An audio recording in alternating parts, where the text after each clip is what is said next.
Tudo bem, gente? Boa tarde, live de sexta aqui no Toque de Bola, com toda a equipe reunida mais uma vez para colocar as informações em dia, bastidores, já no estúdio, hein? Já no estúdio do Toque de Bola, a gente está falando que tem novidade boa? Tem novidade boa porque tá tão legal o trabalho do Toque de Bola que a gente tem que, né? Tem que aperfeiçoar, tem que buscar evolução, buscar mais qualidade no trabalho, buscar tudo, né? E você faz parte disso e você, né, apesar de toda a dificuldade desse ano de 2020, se Deus quiser, a gente vai.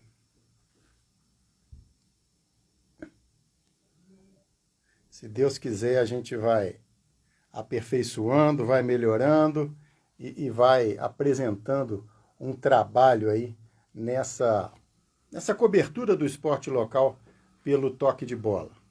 E mais uma vez a nossa tese, né, é aquela de praticamente toda semana, de todas as semanas do ano todo, né? O cara vai falar assim, pô, mas o que vai ter de esporte, né? Dia, né, um ano desse, sem tanta competição, a gente já está em, que dia que é hoje? 18 de dezembro. O que será que esse pessoal do Toque de Bola vai ter de notícia? Vai ter muita notícia, né? Só do fim de semana para cá, e notícias, sim, de atletas da cidade, de equipes da cidade. Só coisa interessante, aqui a gente está com o celular aqui na versão do mobile, né, do mobile. Um abraço para o Bruno, um abraço para o Iago, para a Bocha Casa de Talha, para a Tati Canecas, Roberto Oliveira. Aqui, né, a gente tem a versão do celular do Toque de Bola. Entre as informações mais recentes, tricampeonato do Brasileiro de Boxe pela Beatriz Ferreira. Beatriz Ferreira, atleta nascida na Bahia, radicada em Juiz de Fora, e a gente já fez uma live com ela muito bacana, né, naqueles meses que estava realmente sem competição, praticamente sem competição, e ela falou sem qualquer arrogância, sem qualquer, né, menosprezo, falou, eu vou ser campeã olímpica, estou trabalhando para isso, vou trabalhar todo dia para isso, vou ser campeã olímpica. Ela é campeã brasileira, ela é campeã mundial, e essa semana a gente fez com Alice Matos o registro, não só com as informações que a gente já tinha do evento, mas a própria Beatriz falando com a gente. Então, tem essa matéria no Toque de Bola aqui, ó. A Bia aqui. Volta aqui, Bia. Aqui. Beatriz Ferreira, campeã mundial de boxe.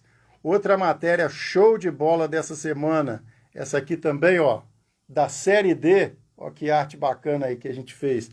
Os clubes da chave do Tupinambás, só um que seguiu na competição, porque, como diria o Drummond, no meio do caminho tinha uma pedra. No caso dessas equipes, no meio do caminho tinha goianos. Tem a matéria do Luiz Maurício, do lançamento de dardo. Abraço para o Eduardo Lemos, um abraço para o Miguel, todo mundo acompanhando.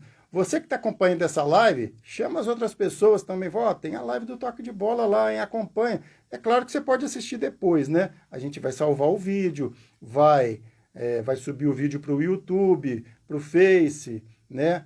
Tem a live do Léo Lima, que foi demais, legal demais da conta também, que já está no YouTube do Toque de Bola, onde a gente ficou cutucando ele, o Wallace se apresentou e a gente cutucou o tempo todo, mas cutucou numa boa, né? Tá lá no YouTube do Toque de Bola. Mas se você participar ao vivo, o que é legal de participar ao vivo? De repente a gente está falando de um assunto, você tem um comentário, uma pergunta para fazer daquele assunto, aí você usa essa área de comentários aqui do Instagram e manda para a gente, né? A gente, claro, se souber, vai responder. Se não souber, a gente vai consultando os universitários até encontrar a resposta. Mas essa interação é legal. E na live de quarta-feira, daqui a pouco a gente vai falar com a Roberta Oliveira e daqui a pouco também com o Wallace Matos. Na live de quarta-feira, o que entrou de jogador, ex-jogador do Tupi, familiares de ex-jogadores do Tupi, foi bacana, mas foi bacana demais. se você acompanhar lá no YouTube, e aí você entrando no YouTube, canal Toque de Bola, faça a sua inscrição no nosso canal. Por quê? É a mesma coisa que a gente está comentando da live. Você pode assistir o vídeo sem se inscrever no canal? Pode. Mas, se você se inscreve no canal, você faz comentários, você também interage. Esse é o motivo, né? A gente está na internet, tem tanta coisa chata na internet, mensagem desagradável, discussão, mas tem muita coisa boa na internet também. Então vamos ajudar a gente a fazer dessa coisa boa, essa coisa melhor ainda. Agora que o Alfredo Coimbra entrou, tem um reforço tricolor, agora sim eu vou chamar a Roberta Oliveira para participar aqui. Os dois tricolores, né? A Roberta Oliveira é Botafogo, sim. O Wallace Matos é Tupi, torce para o Flamengo, mas a gente sabe que o Wallace é muito mais Tupi. Eu sou o quê? Eu sou Tupi, Tupinambás, Esporte, sou Fluminense. Como dizem as crianças, né, Roberta? Eu sou Tupi, Fluminense e Brasil. E você, Roberta, você é o quê? Ih, menino, a lista é longa, hein? Se Tem for pelas... um em cada estado, é isso? pelas minhas preferências, a lista é longa. Botafogo, Tupi e Baeta, porque eu não faço distinção. Né? Eu tenho respeito e carinho pelos dois. E aí, se partir para o internacional, Liverpool, Real Madrid e Fiorentina. Tanto que isso está na minha descrição. Hein? Já isso foi para a Europa? Isso está na minha descrição nas redes sociais. E o Never Walk Liverpool Alone, primeiro? E o Never Walk Alone, viola e merengue. Tá certo. Mas é engraçado, né? Antes de tudo, claro, Botafogo. Porque já me disseram que eu tenho o talento de escolher o Botafogo, não importa com a cor que ele jogue. Porque o Liverpool faz uma coisa... É o lema, né? O pessoal do Botafogo fala muito isso, né? Você foi o escolhido, você foi escolhido. Exato. E aí o que acontece? Aliás, falando em pessoas escolhidas, beijo, Chico Brinatti. Joca, pelo visto, tem muito bom gosto. Ele vai ver depois... Nós vimos a postagem. Você o viu, Chico, né? jornalista amigo nosso, com o Neném, né? E o Chico flamenguista. Tem uma meia do Flamengo, do Chico Brinatti, que é igual aquela meia que o treinador usa e não tira. Eu não quero nem chegar perto dessa meia do Flamengo do Chico. Só que o Neném dele, né, não admite que se tire. É uma bandeira, né? Uma camisa do Botafogo que tem no quarto dele, né? É a bandeira. A Manuela, a mãe, colocou a bandeira na porta do quarto de brinquedo. E ele apaixonou. Ele apaixonou na estrela. Aqui em Juiz de Fora, né? Assim o pessoal pergunta assim: você torce para quem? E aí, sem demagogia, eu posso falar. O meu pai faleceu há alguns poucos anos, era torcedor do Baeta. Mas ele acompanhava também o Tupi, ele que me contou, né? A gente muita parte da bagagem que a gente tem além de pesquisa, ele me falava do futebol da cidade, né? Dos torneios regionais e tudo mais. Então, eu tenho um carinho pelo Tupinambás, só por conta disso eu tenho um carinho por Tupinambás. O Tupi, quando eu comecei, só por curiosidade, o pessoal às vezes pergunta para a gente na live, de repente é legal a gente falar. Quando eu comecei a ir mais ao campo de futebol, ainda adolescente e tal, em Juiz de Fora, era o Tupi que tinha mais atividade.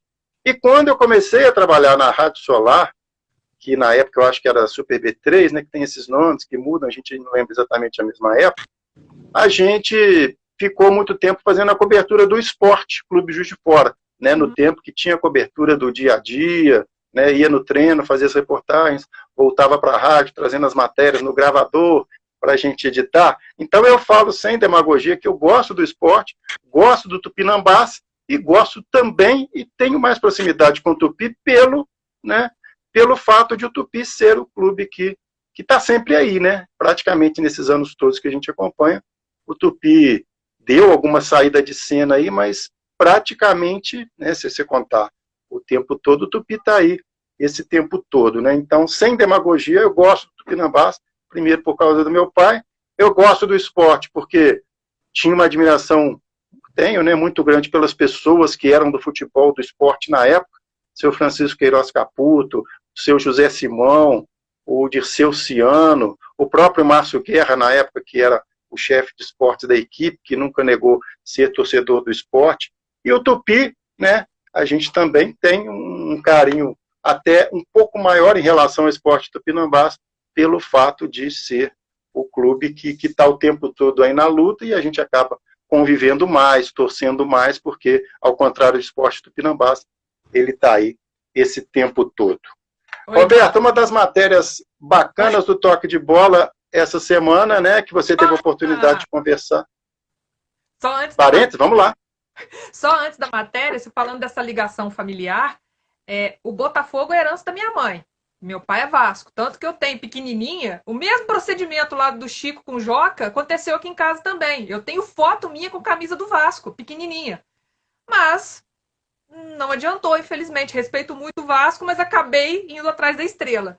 E a minha família da minha mãe acompanhava muito o Tupi no Salles de Oliveira. Então, toda vez aqui em casa que eu vou citar, ela lembra, ela me conta as histórias do Tupi. Como eu não peguei essa fase áurea, eu peguei depois as pelejas, as sofrências, os jogos sofridos e chorados que a gente passou aí nos últimos anos, eu acabei desenvolvendo carinho e respeito pelos dois do futebol e o esporte, que eu não tinha citado antes. Eu joguei vôlei no esporte numa das escolinhas. Então, quer dizer, a gente acaba mesmo tendo pezinho em todos os clubes. E por isso que é bom trabalhar com esse tipo de emprego que permite a gente encontrar as pessoas e contar essas histórias. É verdade, a gente tem assim, se a gente for citar, né, assim, fora do futebol também, né, por exemplo, o Clube Bom Pastor, um clube muito simpático, que tem uma tradição de esporte muito bacana, né, meus irmãos eram sócios do Bom Pastor, eu ia lá de vez em quando também. A gente tem o Caiçara, né, que agora até tá com essa situação da venda, né, quantas pessoas da minha geração, né, o Wallace mais que jogou mais bola que eu, assim, pelo menos em quantidade. Quem nunca jogou naquelas quadras ali do Caiçaras? Casa de Itália, né? Casa de Itália, para fechar o parênteses, senão a gente não acaba nunca mais, né? Aquele parênteses que abre e já tem 6 parágrafos de parênteses. O cara pergunta assim, qual foi um auge do seu fanatismo de peladeiro? Eu falei, eu acho que se tiver maior que isso é difícil. Casa de Itália, chuva torrencial, a quadra já estava bem mais ou menos. Aí, dos 10 que alugaram horário, só foram 4. Né? Claro que eu estava entre os 4, né? Uma chuva, não é uma chuva que vai. E aí, como é que faz para jogar com 4? Como que faz? 2 contra 2 e gol dentro da área. Ué, tem uma hora já reservada, gente. Não podemos perder dinheiro, né? Menino novo, a mesada é curta, vamos jogar aqui, ué. 2 contra 2, gol dentro da área, e seja o que Deus quiser. Alfredo Coimbra, sou saudosista. Alfredo, se o Alfredo ficar me provocando, Roberta e amigos, eu vou contar que um amigo dele ficava escondido lá no campo do esporte de dia para ver jogo à noite. Se o Alfredo me provocar, eu vou contar essa história. Então, Alfredo, segura a onda aí, porque, né? Então tá. Vamos lá, Roberta, chega de parênteses. Então, um dia desses a gente faz uma live só para contar causa. Só para contar os bastidores da notícia, porque o povo acha que ser repórter é legal, é glamour, mas não sabe metade do que a gente passa nesses jogos de futebol da vida, em Juiz de Fora e naquela caixinha de ovo do Castor Cifuentes, como eu já passei perrengue lá. Então, assim, um dia a gente faz uma live só para contar causa. Mas aí você quer começar por qual matéria? Vamos começar pelo Luiz Maurício, que é um atleta que a gente acompanha já há bastante tempo, né? A gente já fez um programa com ele na época da JFTV Câmara, que a gente produziu um programa pautando o esporte. Ele foi um zagueiro da base do Tupi, e para sorte dele, alguém não escalou ele para uma viagem, por isso que ele foi para o basquete e depois para o atletismo. Pela altura, você imagina o zagueirão que era o Luiz Maurício. E agora a gente vem acompanhando. Ele passou um tempo no Rio, mas a Roberta tem melhor essa história, porque conversou com ele, com o Jorge Perrot, é um projeto da Universidade Federal de Juiz de Fora, lá do Centro Regional de Atletismo, e no Troféu Brasil, na semana passada, ele conquistou medalha de ouro com 76 metros e 10 no lançamento de dardo, e o bacana, entre as coisas bacanas da matéria, é o que ele falou quando já nesse primeiro ele conseguiu 76, E ele, como bom mineiro, falou, uai. Vai. Por que ele falou uai, Roberto? Olha, foi uma das matérias mais legais, um dos bate-papos mais legais que eu já tive na minha carreira, porque é muito legal você ver um trabalho dar resultado. E a gente acompanhando a história do Luiz Maurício, a gente vê que é justamente isso. É o foco, é a concentração e é o talento. Eu até falei com ele, se eu for tentar arremessar um dardo, eu não chego na cozinha da minha casa. E a minha casa não é grande. Então vocês imaginem o tamanho da minha falta de coordenação motora. Mas ele não, é 76 metros, gente, é muita coisa. E ele falou que, na verdade, aconteceu. No ano passado, ele foi medalha de prata. Ele foi medalha de prata no Sul-Americano Sub-20, com 74 metros e 51. E depois, os 74 metros garrou um amor nele, não deixava ele sair do 74. Ele ficava, ele não chegava a 75, ele tá assim, gente, mas eu tô treinando, eu já tenho condições de lançar mais do que 74, mas ficava no 74. E voltava e o 74 não desgrudava dele de jeito nenhum. Aí veio a pandemia, veio problema de treinar, todas essas coisas, e ele foi fazer o lance, treinou, né? Ele passou até, tem lá de contra, como que foi a preparação maluca, entre aspas, dele para o Troféu Brasil, é aquela preparação que, olha, vamos para cá, ei, peraí, tem mais um aqui, e que não sei o quê, que todo se alinhou e deu certinho. E aí, no primeiro lançamento, ainda meio aquela coisa, ainda não começou para valer, é o primeiro, tá nervoso. Logo de cara, ele faz 76,10. E aí ele falou, quando ele viu, ele falou assim, uai! É aquela coisa assim, graças a Deus, o 74 me deixou ir embora. E aí ele passou e passou bonito, né? Porque foi para nem para 75 ele foi para 76 direto. Só que depois o que aconteceu? Ele mesmo contou que ele ficou nervoso, né? Porque ele, nossa, tô no Troféu Brasil e de cara já mandei esse lançamento. E aí também São Pedro entrou no estádio de atletismo, mandou uns ventinhos lá que estava atrapalhando todo mundo. Resultado, ninguém alcançou o lançamento dele. Nem ele mesmo. Nos lançamentos seguintes, o máximo que ele chegou foi a 74, eu acho. Ele não passou de 74 mais. Ele chegou a 74,19. 74,19. Foi o segundo lançamento mais longo dele. E ninguém alcançou ele. Então, ele conseguiu a medalha de ouro na hora que ele não esperava. Esse lançamento dele de 76 metros, ele falou que ele não esperava. E são, como ele mesmo está contando, né? Degrauzinho por degrauzinho, porque a meta dele é lançar acima de 80, porque isso aí qualifica ele para voos mais altos. Então, ele está treinando para chegar no 80. A gente, que não é atleta, que é apressado, acha que é assim, não, mas vai direto, do 74 para 80, o quê? 6 metros? Moleza, não é assim. É centímetro por centímetro que tem que ser ganho no treinamento e na preparação. Então, o 76 já deixou ele numa felicidade danada. E ele falou também, outra coisa curiosa, que ele via, quando ele começou a treinar atletismo, ele foi buscar as referências, né? E aí, a principal referência no Brasil, onde que tá? É claro, no Troféu Brasil de Atletismo. Então, ele assistiu o Troféu Brasil e ficava pensando, nossa, cara, só fera nessa competição, hein? Só fera. Aí, quando eu perguntei pra ele, foi um sonho realizado? Foi um sonho que eu acabei realizando. Ou seja, agora, ele é uma das feras do Troféu Brasil. Ele é uma das pessoas que as crianças que estão treinando vão olhar e falar assim, cara, quero ser igual ele, quero também lançar 76 metros, encalhar um pouquinho no 74, mas continuar treinando porque eu sei que eu vou passar. Então, assim, foi um bate-papo bem legal de se ter feito. A matéria tá completa, tá grande, tem foto dele que a Confederação Brasileira de Atletismo fez no momento que ele tá arremessando. E é difícil, porque a gente pensa, mas uma vez eu fiz na aula de educação física aquele arremesso de peso, parecia que meu braço ia junto com o peso. De tão pesado que aquilo, é muita técnica, é muito trabalho. Não é para qualquer um fazer. Tem que ter muito talento e muito treino. E o Luiz Eduardo teve a possibilidade de encontrar isso na UFJF, no projeto do CRIA da FIFID. E aí eu conversei com o Perrot a respeito disso e toda hora ele falava, não, a gente tem que lembrar que a federal oferece esse suporte, que a gente está fazendo essa retribuição, né, do que a FAEFID via o FJF faz com as crianças do entorno. A gente está fazendo essa retribuição à comunidade, chamando essas crianças para treinar. Porque foi até o comentário que eu fiz com ele, né, Ivan? Você já foi convidado para fazer arremesso de dardo no fim de semana? Vão ali no fim de semana bater uma disputa de arremesso de dardo. Não tem isso. O pessoal vai para pelada, vai para o vôlei, às vezes vai para uma piscina, né? Quando a gente estava em um contexto que isso era mais seguro, mas não tem lançamento de dados na várzea. Então, onde que você garimpa esses talentos? Quantos outros tem aí que a gente não sabe? É por meio de projetos como esse da FAIFID, como esse da UFJF. E aí foi o que o professor Perrot falou.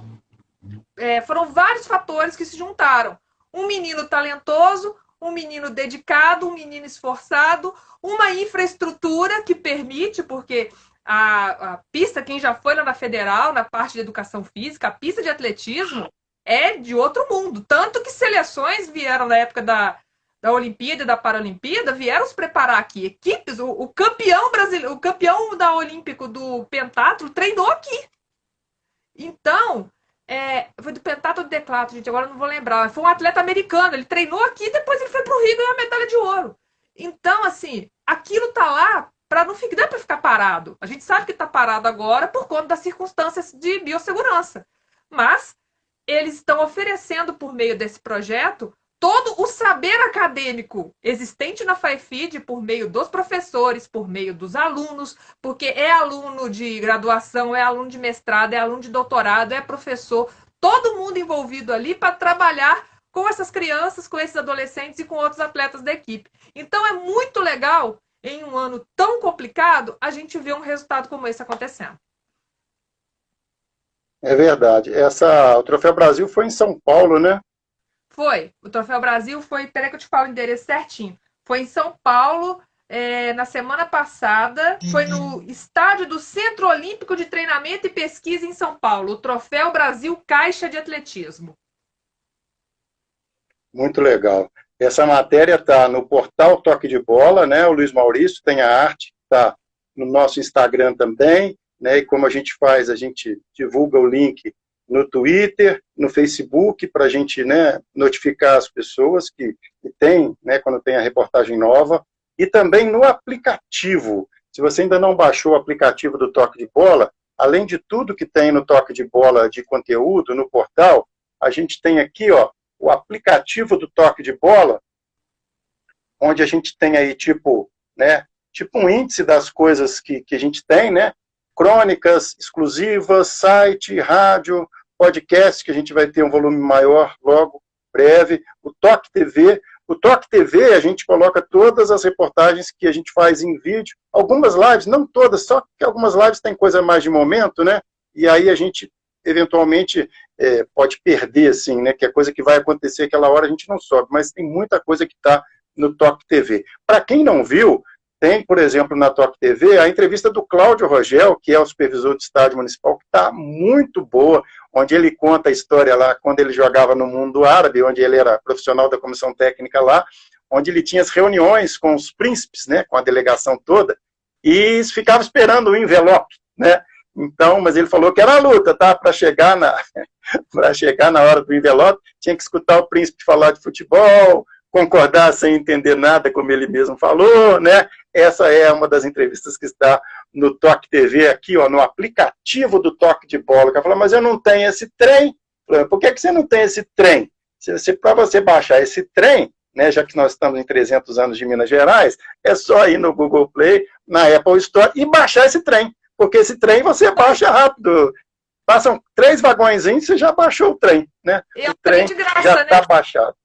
É um trem de graça que ocupa pouco espaço no graça. celular. Então... De graça, não vai perguntar se você é casado, se é solteiro, qual que é a sua renda mensal, né? O que você quer da sua vida para a próxima temporada. É só você baixar. Coisa boa, né? Hoje é tão chato esse negócio, o cara fica perguntando, pergunta até que nem você sabe a resposta. O Wallace então tá tudo lá. O Wallace me salvou aí, foi o campeão olímpico do decatlo, que treinou aqui em Juiz de Fora.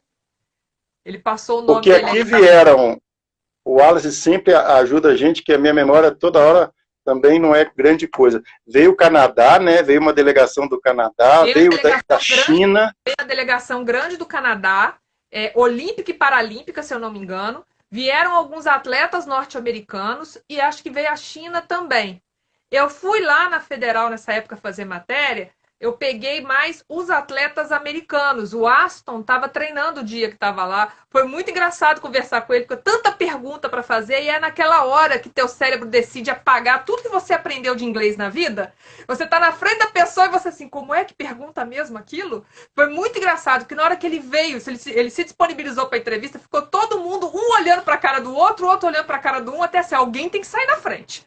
Então vai do jeito que deu e foi. Depois que destrava, passa. A equipe chinesa de marcha atlética. O Wallace está salvando a gente aqui hoje. Então, assim, foi muito legal aquela época, né? Graças a esses eventos olímpicos, esse momento esportivo que o Brasil teve. A gente teve a oportunidade de ver, né? Imagina que legal, você estuda isso tudo e você vê o treinamento de um atleta olímpico, que é muito diferente de qualquer coisa que a gente pense em fazer. Porque é um foco que tem que ser trabalhado com preparação. É uma coisa surreal de diferente. Então, foi muito legal nessa época e esses saberes todos estão sendo hoje convertidos para as crianças. E agora vamos ver, né? Eu já postei com o Perro que quando voltarem os treinamentos vai ter muita gente querendo arremessar dardo lá, fazer lançamento de dardo no CRIA. Vai ter uma onda de lançadores lá vindo no CRIA agora, porque vai ser, olha, a gente teve um daqui ganhando medalha também, quero, então vamos treinar. E é bacana, né, que nessas, como a gente já fez algumas reportagens com ele, com o Luiz, né, ele até esteve no Panathlon, pouco antes do isolamento, não lembro exatamente qual foi o mês, né, que desde março que a gente está fazendo só no Panathlon Clube que eu participo, as reuniões virtuais, né, remotas. Mas ele já estava indo na época para a Escola de Educação Física do Exército, ele conta isso na matéria que está no Toque de Bola, e é bacana, assim, você vê o Luiz, por exemplo, né, o exemplo porque é um cara com potencial olímpico, a gente já teve, também quando a gente fez essa reportagem para a TV, né, que a gente produziu um material para a TV Câmara, ele tinha uma possibilidade na época de passar um período nos Estados Unidos, seria aquela situação de você poder treinar, né, estudar, ia ser bom demais. Mas o caso do Luiz que a gente está comentando, e a Roberta citou, né, você joga uma pelada, você joga um basquete como o Daniel, que não pode ver uma quadra que sai arremessando bola de basquete para tudo que é lado, mas o atletismo, né, então você tem na Universidade Federal essa possibilidade, claro que agora com o isolamento é tudo mais restrito, mas ele contando assim, né, a gente perguntando, aquela tradicional, como é que você foi parar no atletismo, aí ele fala, olha, fui zagueiro da base do Tupi, fiquei chateado porque não me escalaram para uma viagem sair, né, como acontece com milhares de pessoas no futebol ou não, fui jogar basquete também, naquela altura toda, gostei um pouquinho e tal, comecei a disputar umas competições, aí falou, olha, lá na Federal tem assim, assim, assim, né? Não estamos fazendo nada, né? Moleque, vamos lá ver o que é o assim, assim, assim, e tá aí o Luiz Maurício hoje, que é um atleta com potencial olímpico, né? Deixa eu só, para não perder a informação do Wallace, que também ele está confirmando aqui, ó, não estou conseguindo subir aqui para ver, que ele fala da delegação, que ele só está confirmando quem que veio aqui na Federal, e depois que você comentou, ele completou aí, Roberto, só se você puder achar, que eu não estou conseguindo aqui no meu celular agora. Delegação do Canadá, Olímpica e Paralímpica, né? Isso, Canadá Olímpico e Paralímpico e a equipe chinesa de marcha atlética. E agora ele está citando aqui que o jovem ou a criança, né, porque em torno dos 12 anos que o CRIA começa a trabalhar com as crianças, as meninas e os meninos, quando entra no CRIA, é apresentada todas as modalidades e aí faz meio que um revezamento. Ele vai conhecendo tudo: salto em distância, salto em altura, arremesso de peso, arremesso de dado, e todos os tipos de corrida, né? Porque tem muita corrida, arremesso de tudo. E aí depois, quando percebe que ele tem mais jeitinho com um do que com o outro, ele foca, né? Ele se especializa, se ele mostrar vontade, ele se especializa só nessa, com todo esse apoio, esse estudo, esse aparato que a Federal oferece. Então, assim, são iniciativas locais que a gente tem que valorizar, porque a gente sabe que hoje em dia, em se tratando de Brasil, é difícil e é curioso, né? Porque é um paradoxo brasileiro. O Mourinho uma vez falou, né, que ele gostaria de ter que em Portugal, que ele acha que aqui no Brasil, se você levantar uma pedra, sai 20 jogadores de futebol correndo. Ou seja, tem muito material humano para ser trabalhado. Só que, ao mesmo tempo, a gente esbarra nas dificuldades de conseguir as iniciativas qualificadas para preparar esse material humano. Porque o futebol, é claro, futebol a gente vê muito. Mesmo assim, o futebol, de vez em quando, até tem uns perrengues, né? Mas futebol tem muito, vôlei tem muito, handball é jogado muito nas escolas, mas depois ele meio que some na fase quando as pessoas passam para profissional. E aí quando você vem atletismo, você fica, gente, não dá para você, foi o que eu falei, você não tem final de semana, vamos fazer uma pelada de arremesso de disco, de arremesso de dardo, não tem isso. Então, quando encontra esses lugares que permitem esses talentos serem desenvolvidos, mesmo que de brincadeira, porque nem todo mundo, a gente sabe também, falando do esporte também em geral, e eu sou um exemplo disso, nem todo mundo que treina o esporte vai se tornar um atleta. Mas a base que você constrói na prática esportiva te acompanha para a vida inteira. O vôlei na minha vida me trouxe muita disciplina, me trouxe habilidade de trabalhar em equipe, me tirou um pouquinho porque eu era mais ressabiada no meu canto, me trouxe coisas que hoje em dia eu uso, mas já instantaneamente, porque eu aprendi lá atrás, enquanto eu me estabacava numa quadra de vôlei. Então, isso muda a vida. E a gente vendo essas iniciativas, a gente tem que bater mesmo, falar, olha, gente, vamos valorizar, porque é difícil, não está sobrando dinheiro no Brasil para nada, a gente sabe dessa dificuldade. E aí, quando começa a divisão da fila do pão, a gente sabe que o esporte, infelizmente, não está, por vários motivos, entre os que vão receber mais, porque o Brasil é um país carente de vários aspectos. Então, quando a gente tem e quando dá certo, tem que bater palma e torcer para continuar. E, só dando um spoiler, essa não vai ser a única matéria com o Luiz Maurício do toque de bola. Pronto, falei, acabou, não conto mais nada. Não conto, não conto, não conto. Rebeldia da Roberta Oliveira em plena live do toque de bola. Não adianta insistir, só ligando para a assessoria. Deixa eu mandar um abraço para a Cecília, para o César Azevedo, Adilson Matos, sempre acompanhando, o Wallace só confirmando para quem está ligando agora, que a gente citou equipes, atletas que vieram aqui para a Federal Universidade antes da Olimpíada e Paralimpíada, ele confirmando que foi o bicampeão olímpico do decathlon, o americano Aston Eaton, o Luiz entrou aqui também, o Dilson do basquete, grande Dilson, Beto Vidal não está entendendo esse Marcão não. Ô Beto, você quer o maionese de volta? Vamos conversar. Fabiano Marcelino Silva, o Wallace lembrando aqui, equipe chinesa de marcha olímpica, delegação canadense olímpica e paralímpica, o Toledo, Lara Valentim, o Wallace dessa que a Roberta já citou, né? O Bruno está citando aqui no atletismo, né? Que tem as corridas do ranking, por exemplo, e aí não vamos abrir mais parênteses, mas com certeza, Bruno, tivemos já Viviane Anderson de Oliveira, Ronaldo da Costa, Geraldo Francisco de Assis, Viviane campeã, Ronaldinho descoberto recorde mundial de maratona, e aí é o que a gente procura fazer no toque de bola. Vamos lá, senão esse parênteses não acaba, e daqui a pouco ainda tem o Wallace Matos. Roberta, você acompanhou as tatiquinhas virtualmente, né? Porque hoje a cobertura está mais restrita, mas o menino fez 600 tatiquinhas, embaixadinhas, já mandou ele para o Botafogo, Roberta? Não, eu perguntei ontem, na hora que eu fiquei, porque eu estava apurando o resultado, não, é o João Menezes, de 14 anos, que venceu a categoria sub-15, quando falou, não, quantas que ele fez para ganhar? 601, meu, ele está em pé ainda? Porque se você olhar na resultado que levou para as semifinais, ele já tinha feito em uma dos vídeos 522. Esse menino é um espetáculo no controle de bola. Eu, se fizer 3, já é um milagre. Se eu não quebrar alguma coisa que estiver perto, vamos levantar as mãos para o céu e aplaudir. E ontem teve o desfecho, né, desse desafio virtual de embaixadinhas, proposto pela Secretaria de Esporte e Lazer aqui de Juiz de Fora. Os finalistas os semifinalistas nas duas categorias, sub-11 e sub-14, foram para o ginásio da CEL, no bairro Santa Terezinha, para participar da semifinal e da final, que foi acompanhada por um representante da CEL, né, meio que auditor, para verificar se estava tudo certinho. Cada um teve 4 minutos e 3 tentativas dentro de, no máximo, 4 minutos, para contabilizar o maior número, e valeria aquela tentativa onde a pessoa arrebentasse e fizesse várias vezes. Uma curiosidade, desses 13 participantes, tivemos uma menina, a Vitória, na categoria sub-14, e ela ficou em 5º lugar, não desmerecendo os meninos, mas foi muito legal ver uma menina. Parabéns, Vitória, que ano que vem, se tiver o desafio de novo, venham mais meninas para fazer companhia a ela. E nós tivemos, deixa eu pegar os nomes certinhos, dos meninos.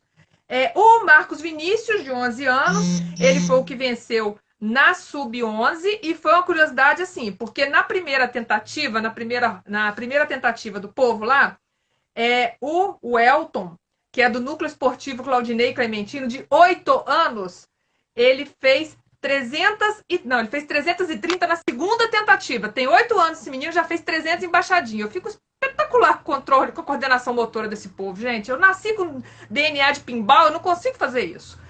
E o Raj, que é da escolinha do Flamengo aqui em Juiz de Fora, ele na terceira tentativa, é aquela assim, agora vai o racha. Aí o Raj fez 383. Tava ganhando, só que aí veio o Marcos Vinícius, que é do futebol da UFJF, e ele fez 389. Por 6 embaixadinhas ele ficou com o ouro.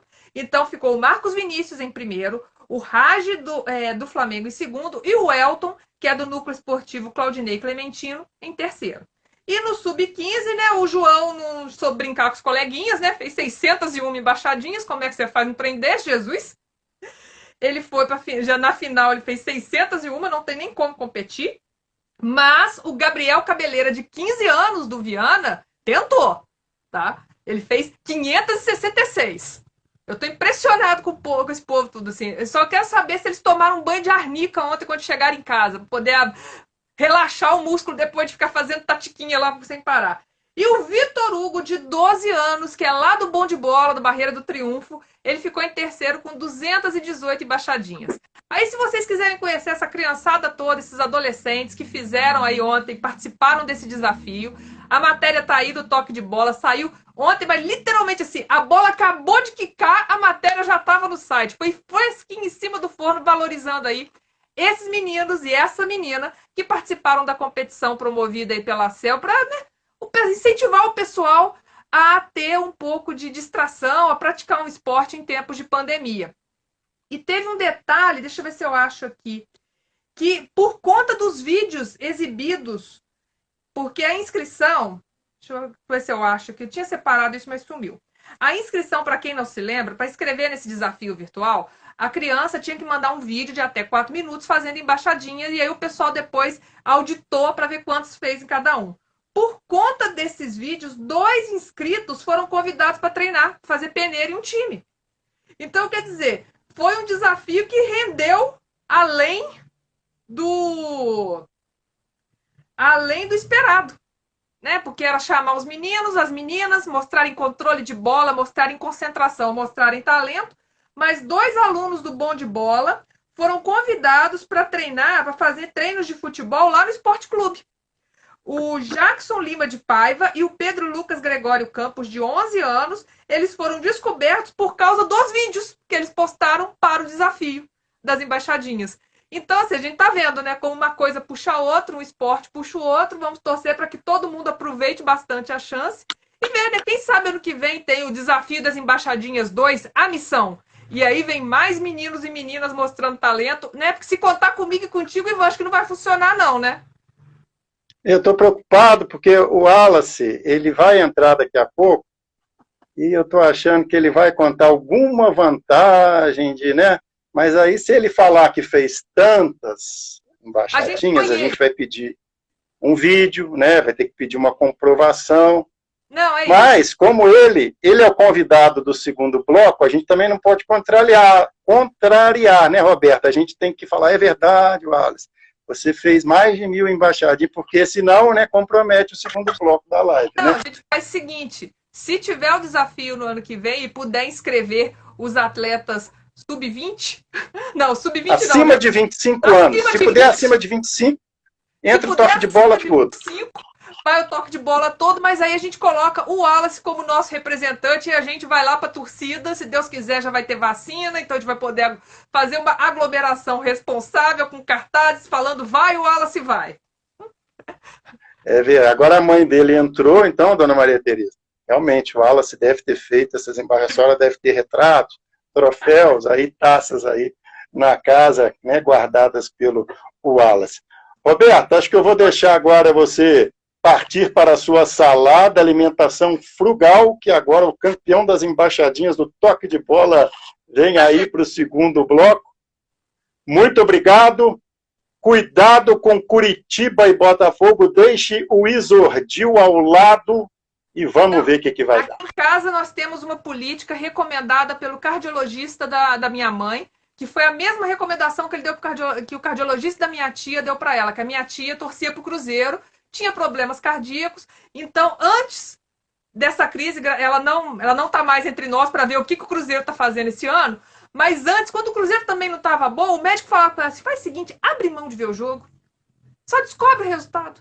Então aqui em casa a gente está seguindo essa linha também. O Botafogo a gente deixa ele meio como Kinder Ovo.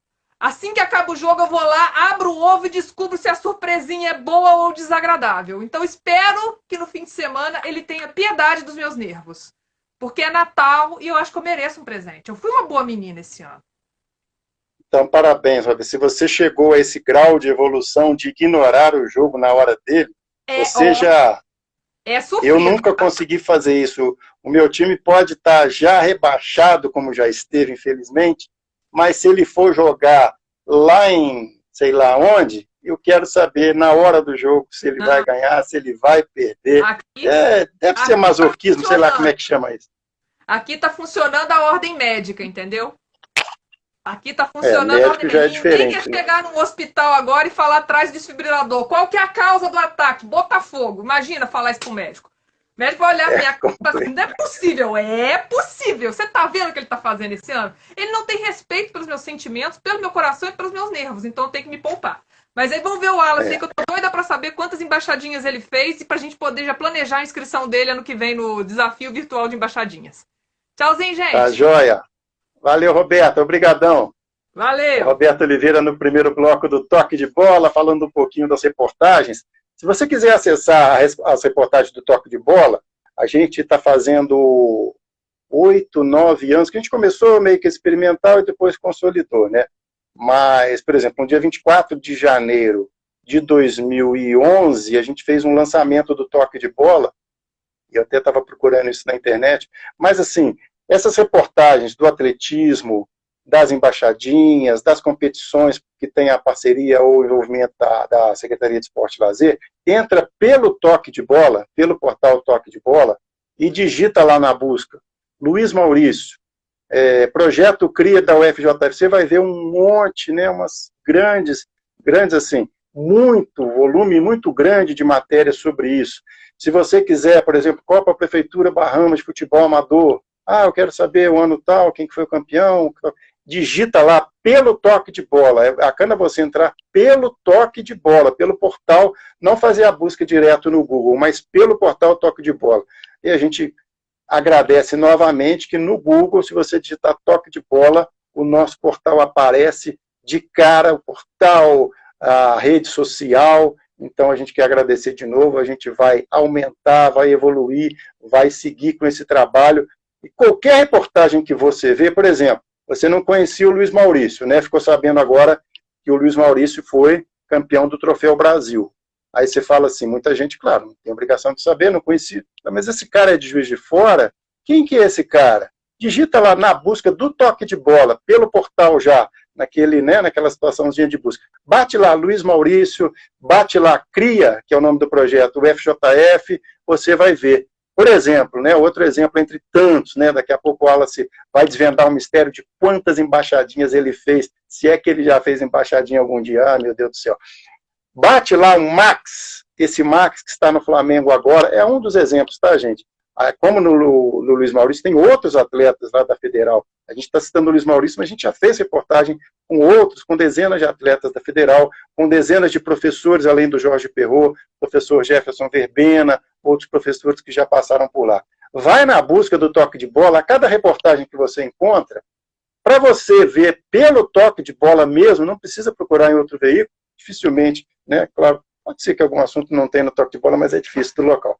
Digita lá no Toque, você vai ver, e aí você vai ver as reportagens que a gente já fez anteriormente, né? Com essa pessoa, com esse atleta, com essa equipe, né? A Bocha Casa de Itália está aqui, né? E antes do Wallace ainda, mas já vou chamar, a repercussão que teve, principalmente com, né, a matéria da Roberta, a divulgação do próprio Leandro, que é da equipe de Bocha aqui da Casa de Itália, essa reportagem que a gente fez da bocha da Casa de Itália, no Bolinho de Ouro, que foi em São Paulo, né, recentemente, essa matéria está em todas as publicações de bocha do Brasil, todas eu não digo, mas em muitas, e no exterior também. Quer dizer, é o trabalho do toque de bola, essa linha, essa escola do Mário Heleno que a gente procura seguir. E o Wallace Matos está aqui, o povo quer saber o Wallace Matos. Eu nem falei com o Wallace se ele já fez embaixadinha algum dia, só fiz uma graça. Você é bom nesse troço, Wallace? Boa tarde.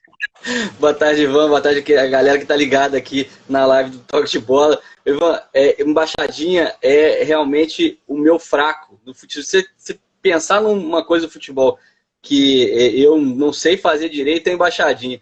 Eu até tentei treinar, adolescente ainda, né? Quando eu treinava lá no Salles de Oliveira, né? Ou então no campo da BB com o Rafael, que é o descobridor do Max naquele projeto do Dom Oriones, aproveitar que você citou o Max aí, uma das coisas que tinha no treino antigo de futebol era o controle de bola com aquela bola de borracha, uma bola que até tem uma marca famosa aí, que é a Mercur, que acho que nem existe mais, né, de borracha, que produzia essas bolas. Então você tinha que controlar a bola, né, essa bola de borracha, fazendo embaixadinhas. Eu nunca consegui, eu ficava bravo com isso, mas aí o que me dizia, o Rafael, que depois foi meu técnico, o seu Fia, lá embaixo, Santa Terezinha também, dizendo, ó, não tem importância, meu filho, você não precisa fazer embaixadinha, não. Na hora você tem que cruzar a bola na cabeça do atacante, né, e eu que era lateral esquerdo, depois passei para o meio de campo,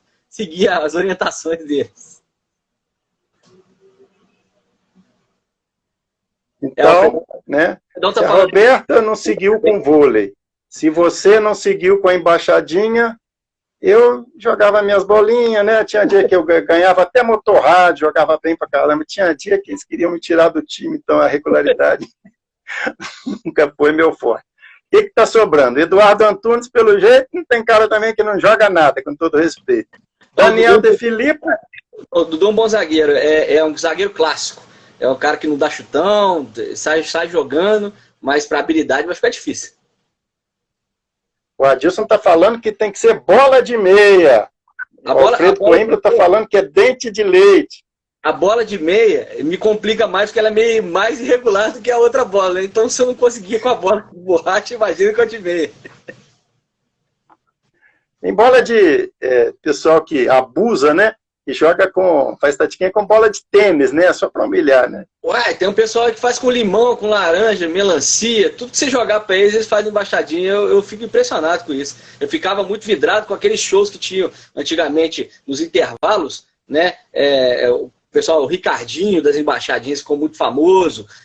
Também aquele senhor que se apresentava nos intervalos dos jogos do Vasco, também que tinha amputado uma das pernas. Ficaram muito famosos esses shows do intervalo, que acabou também, né? Isso, né, Ivan? É verdade. E tem uma coisa assim, agora falando um pouco sério, antes de, né, esses parentes nossos nunca fecham, né, principalmente por minha culpa, nem sempre, né, agora é assim, é fato, nem sempre essa pessoa que tem tanta habilidade assim, no domínio, ela vinga, né, ela acaba, em alguns casos, é claro que em outros o habilidoso vai ser cracão de bola. Mas em muitas situações a pessoa tem essa habilidade específica, faz, tipo o Ronaldinho Gaúcho, né?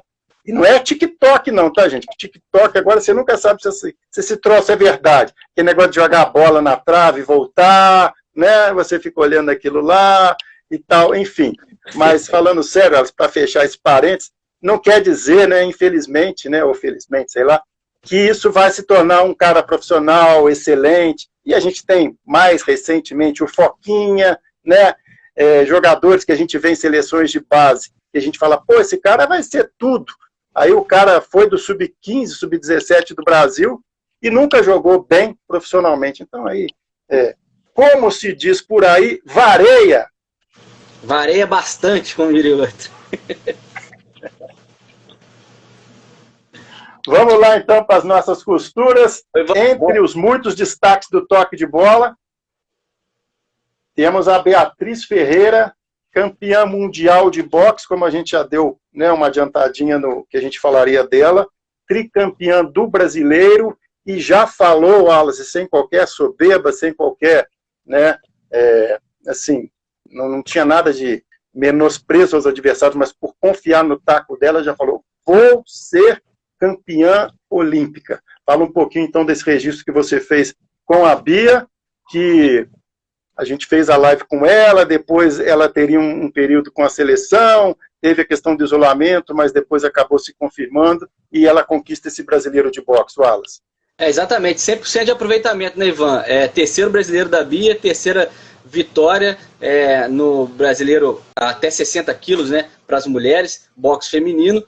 Foi disputado em um hotel em São Paulo, com todo isolamento, né, não teve público. As lutas foram sempre no mesmo local, semifinal, final. Na semifinal, ela passou por uma colega de treino, a lutadora carioca, e disse que foi difícil lutar na semifinal, até porque ela levou a luta até o final, os 3 rounds, teve toda a pontuação, digamos assim, preenchida, e falou que foi difícil porque lutou contra uma colega de treino. Então, a pugilista conseguia saber qual técnica a Bia ia usar. E ela, como a principal atleta do mundo até os 60 quilos, porque é a atual campeã mundial, líder do ranking mundial, líder do ranking brasileiro, e tinha acabado de conquistar, assim que voltaram as competições na Bulgária, o torneio, né, dos Balcãs.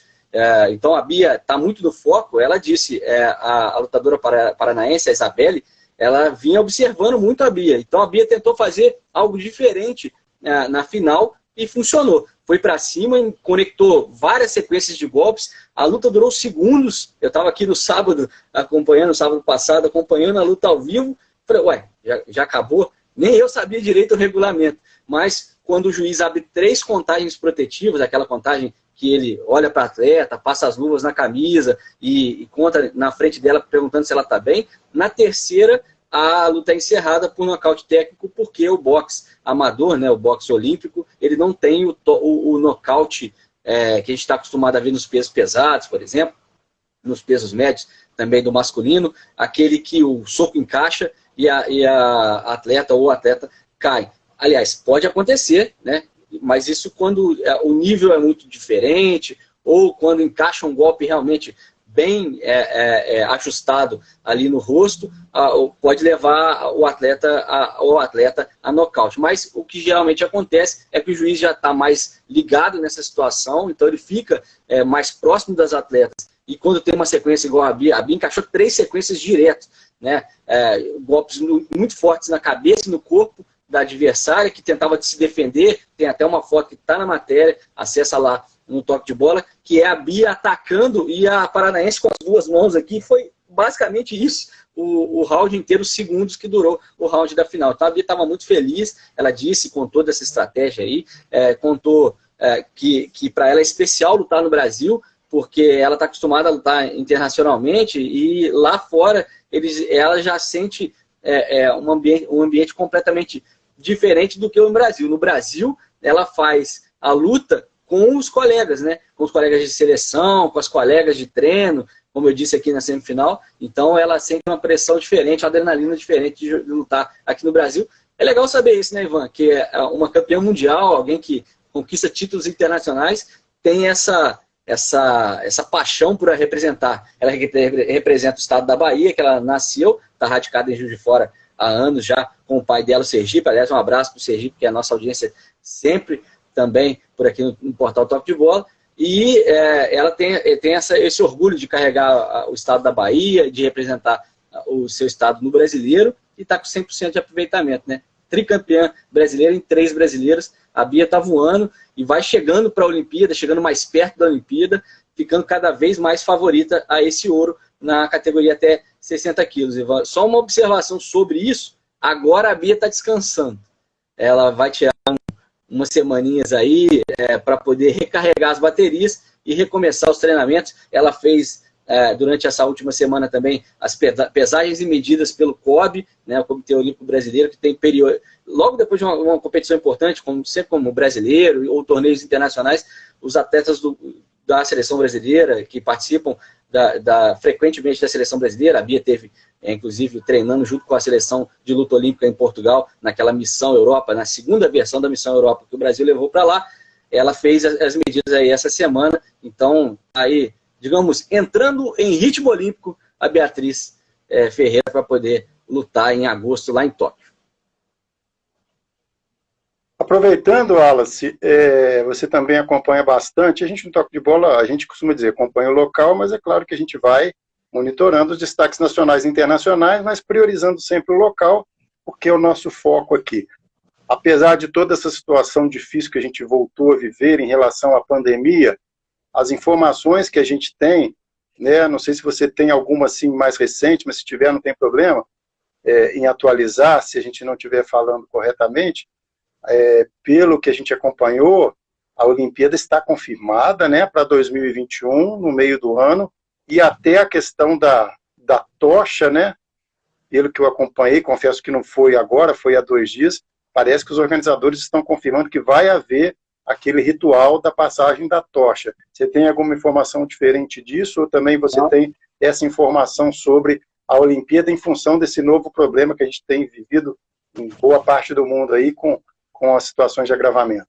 Isso, inclusive, ontem, na verdade, saiu um relatório no Japão de volta de crescimento dos casos, né? Mas no Japão, assim, o caso que cresce é 10 por dia, né? Não é 1.000 igual no Brasil, 10 mortes por dia, não é 1.000 igual no Brasil. Então, a situação, apesar de ser uma segunda onda, reconhecida como uma segunda onda, por exemplo, enquanto aqui no Brasil a gente vai emendar, já emendou uma primeira com a segunda onda de coronavírus, a situação está controlada no Japão, e eles garantiram que vai haver o realizamento do fogo olímpico da tocha, pelo menos em território japonês.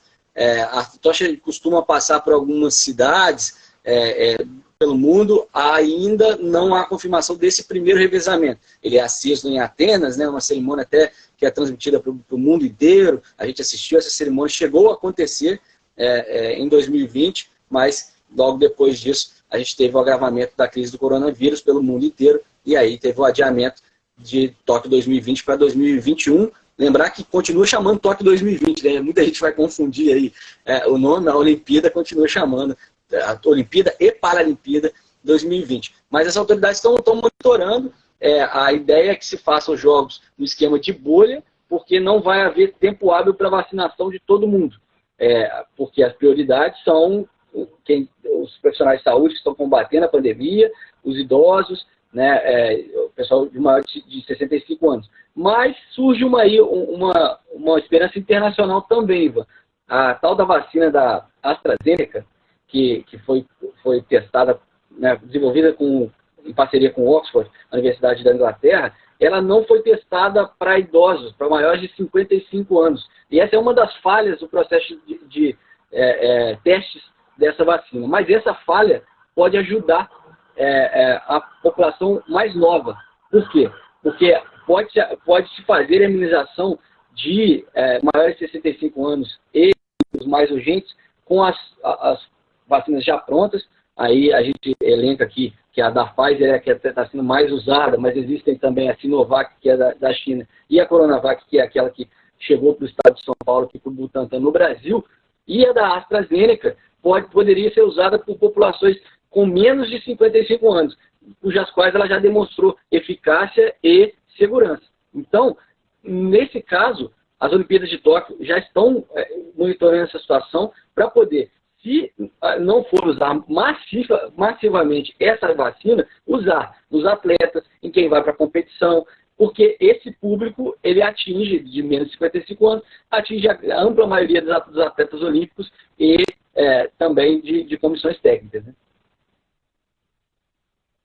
Interessante, muito boa a sua atualização, Wallace, então, envolvendo os Jogos Olímpicos, né, que seriam agora no meio do ano, né, basicamente julho, agosto, né, foram transferidos, né, mas é o que o Wallace está dizendo, inclusive atualizando as informações, até segunda ordem tem Jogos Olímpicos e Jogos Paralímpicos em Tóquio, em 2021, com o nome ainda de 2020. Só para lembrar uma notícia que a gente comentou no grupo também, sem a Rússia, né? Na verdade, a Rússia não foi banida, os atletas da Rússia não foram banidos. Deixa eu explicar que é um pouquinho complicado, mas é legal porque todo mundo tá de olho nisso, é o grande evento do próximo ano, as Olimpíadas de Tóquio 2020 que passaram para 2021. A Corte Arbitral de Esporte confirmou a suspensão que já vinha acontecendo da Rússia desde a Olimpíada passada. Se você lembrar, os atletas russos não puderam participar da Olimpíada do Rio com a bandeira da Rússia. Eles utilizaram a bandeira chamada OAR, né?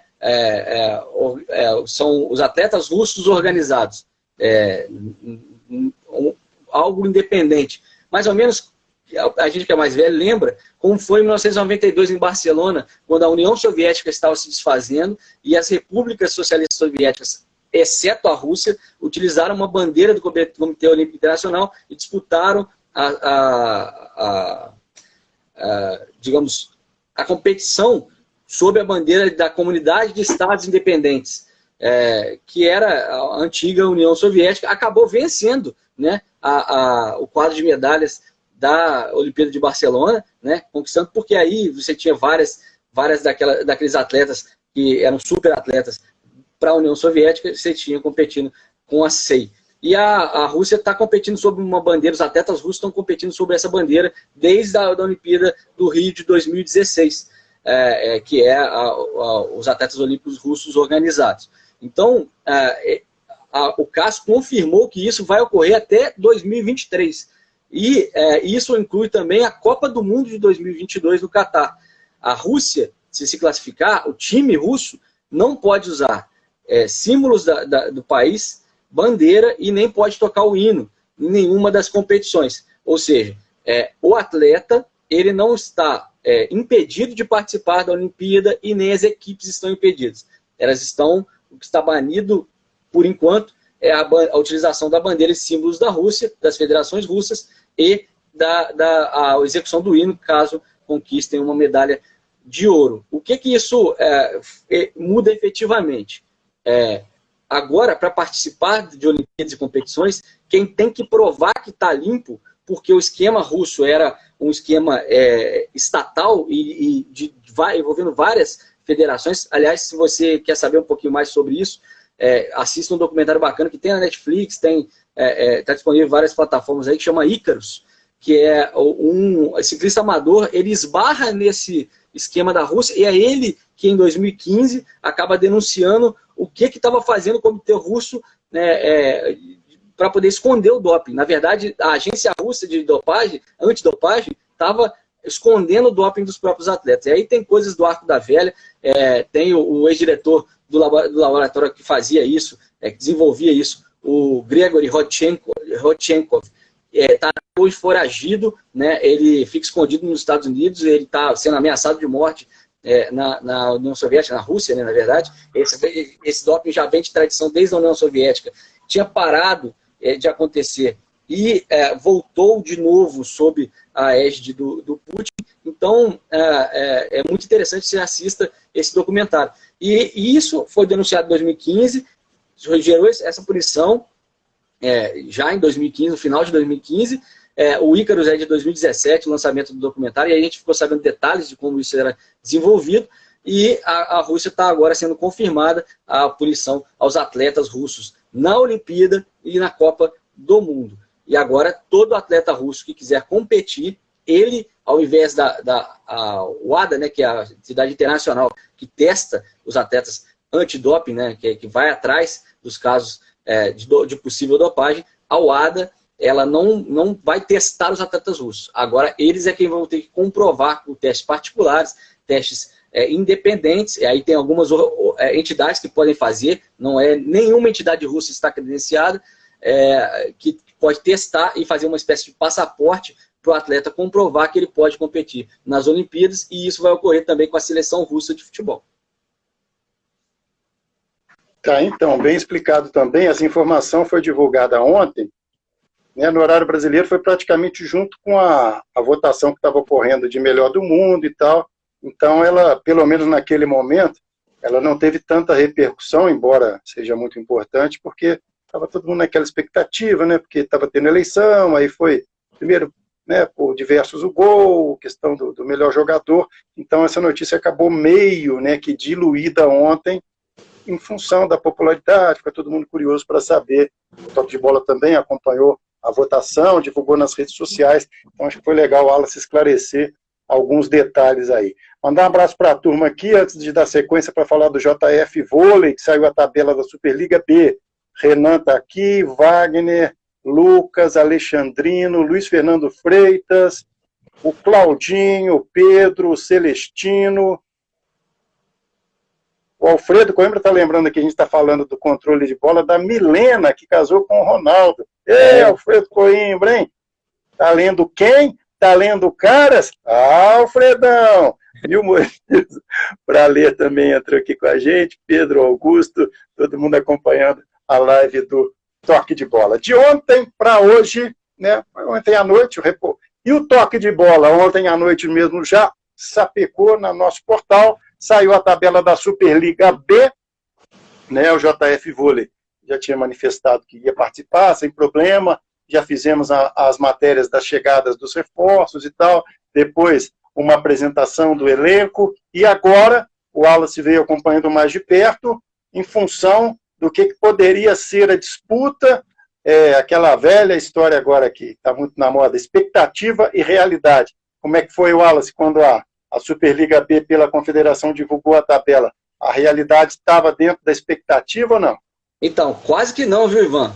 Já que a gente, aqui na live, a gente trata mais de bastidor do que da notícia, porque a notícia está completa lá no Toque de Bola, www.toquedebola.es.br. Baixa o aplicativo, que aí você, hoje de manhã, você vai acordar com a notificação desse senhor aí de cima aí, ó, Ivan Elias, mandando para todos os nossos aplicantes, né, a notificação de que tinha tabela nova, né, e no portal já estava no ar desde a noite de ontem, de quinta-feira, que tinha saído a tabela da Superliga B, o caminho do JF Vôlei de volta, né, tentativa de volta para a elite do vôlei nacional, para a Superliga, no caso 2021-2022.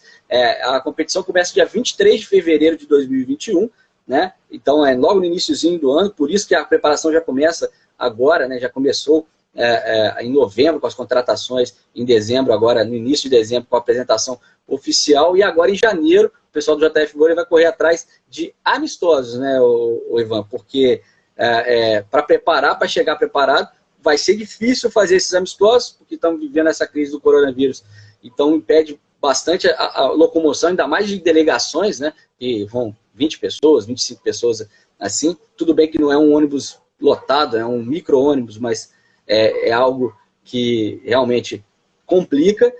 Tem time aqui perto, né? E aí o JF Vôlei vai tentar fazer esses amistosos, mas a reunião, falando dos bastidores da reunião, não foi tão tranquilinha assim não, né? A fórmula acabou sendo mantida nos últimos 2 anos, né? São 8 participantes na Superliga B, 3 remanescentes só do ano passado, viu, Ivan? Muitas equipes desistiram, né? Algumas equipes acabaram não tendo condições de se manter, e aí você vê a importância de um projeto como é o JF Vôlei, de ser perene, de estar todos os anos comparecendo, de se estruturar.